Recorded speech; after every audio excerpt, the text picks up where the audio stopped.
बहुत समय पहले एक शांत और सुंदर झील के किनारे एक हंस और एक बत्तख रहते थे। वह झील चारों तरफ हरे भरे पेड़ों, रंग बिरंगे फूलों और चहचहाते पक्षियों से घिरी हुई थी।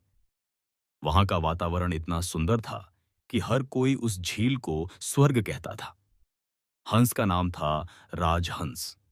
वह सफेद, चमचमाते पंखों वाला, बेहद शालीन और सौम्य स्वभाव का था। जब वह झील पर तैरता तो लगता जैसे कोई चांद पानी में उतर आया हो। उसकी चाल में एक अलग ही गरिमा थी और उसकी आवाज में मधुरता। वहीं दूसरी तरफ उसी झील में रहती थी एक बत्तख, चिकी। चिकी चंचल थी, बातूनी थी और सबसे घुल मिल कर रहती थी। परंतु उसके मन में एक बात हमेशा चुभती रहती थी, राजहंस की सुंदरता। हर बार जब राजहंस झील पर तैरता, सभी जानवर उसकी तारीफ करते। वाह, क्या पंख हैं! कितना उजला और सुंदर है! ऐसा हंस मैंने कभी नहीं देखा। इस तरह की बातें चिकी को अंदर से परेशान करती थीं। वो सोचती, मैं भी तो तैरती हूँ, मैं भी आवाज करती हूँ, पर कोई मेरी तारीफ क्यों नहीं करता? क्या सिर्फ सफेद पंख होना ही सब कुछ है? धीरे-धीरे चिकी के मन में जलन घर कर गई।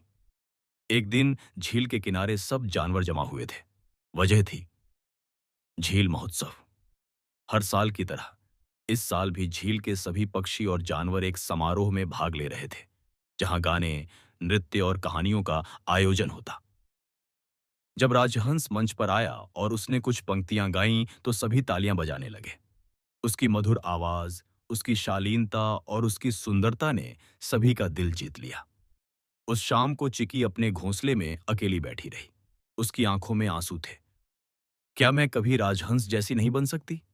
क्या मैं भी सबकी चहेती नहीं बन सकती? उसने खुद से पूछा। उसी रात उसने एक योजना बनाई। अगली सुबह चिकी झील से दूर एक पुराने, सूखे पेड़ के नीचे गई, जहां मिट्टी और सफेदी मिश्रित एक गड्ढा था। उसने उसमें अपने पंखों को डुबोया और जब बाहर आई तो उसके पंख सफेद हो चुके थे, बिल्कुल राजहंस की तरह। उसने अपनी चाल भी बदल ली, गर्दन सीधी रखने लगी और धीरे-धीरे चलने की कोशिश की। वह झील पर लौटी और इतराते हुए पानी में उतरी। सभी जानवर आश्चर्यचकित थे। अरे, ये कौन है? क्या ये नया हंस है?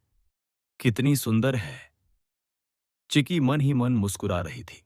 अब उसे वह ध्यान मिल रहा था जिसकी उसे चाह थी। परंतु राजहंस चुपचाप किनारे बैठा देखता रहा। अगले कुछ दिनों तक चिकी का जलवा बना रहा। वह अपनी नई हंस पहचान से बहुत खुश थी, पर वह यह नहीं जानती थी कि सफेदी मिट्टी की वजह से थी, न कि असली।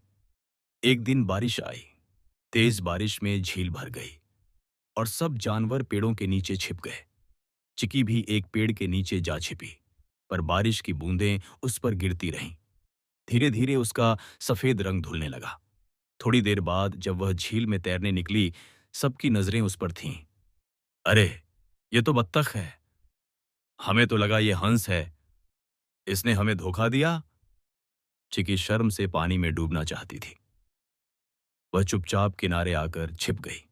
उस रात चिकी रो रही थी। तभी राजहंस उसके पास आया। राजहंस ने कहा, चिकी, तुमने ऐसा क्यों किया? चिकी फूट फूट कर बोली, क्योंकि मैं तुम्हारी तरह सुंदर बनना चाहती थी। मैं थक गई थी लोगों की तारीफें सुनकर जो हमेशा तुम्हारे लिए होती थीं।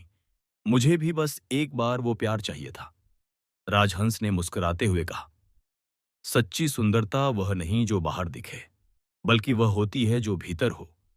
तुम्हारी हंसी, तुम्हारी दोस्ती, तुम्हारी चंचलता, यही तो तुम्हें खास बनाती है। तुमने दूसरों की तरह बनने की कोशिश में अपनी असल पहचान खो दी। याद रखो, उसने आगे कहा, अगर हर फूल गुलाब बनने की कोशिश करे तो बगीचे की खूबसूरती खो जाएगी। बत्तख की अपनी अलग मासूमियत और अपनापन है, वही तुम्हारी सुंदरता है। अगले दिन चिकी ने अपने पंखों को अच्छे से धोया, खुद को वैसे ही स्वीकारा जैसा वह थी। वह पहले से ज्यादा खुश थी और अब जब वह तैरती तो उसका आत्मविश्वास साफ झलकता। धीरे धीरे सब जानवरों ने भी उसे पहले की तरह अपनाया। अब वह खुद की तारीफ नहीं चाहती थी, पर जो प्यार उसे मिलता था, वह पहले से कहीं ज्यादा सच्चा और गहरा था। बाहरी सुंदरता क्षणिक होती है, परंतु आत्म संवेदनशीलता, सच्चरित्रता और अपने आप से प्रेम, यही सच्ची सुंदरता के स्तंभ होते हैं।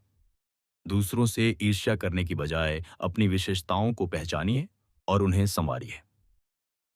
हर व्यक्ति, हर जीव अपनी जगह अनोखा है। दूसरों की नकल करने से हम अपनी पहचान खो बैठते हैं। सच्चा सम्मान तभी मिलता है जब हम जैसे हैं वैसे ही खुद को अपनाते हैं, बिना किसी दिखावे के, बिना किसी बनावट के।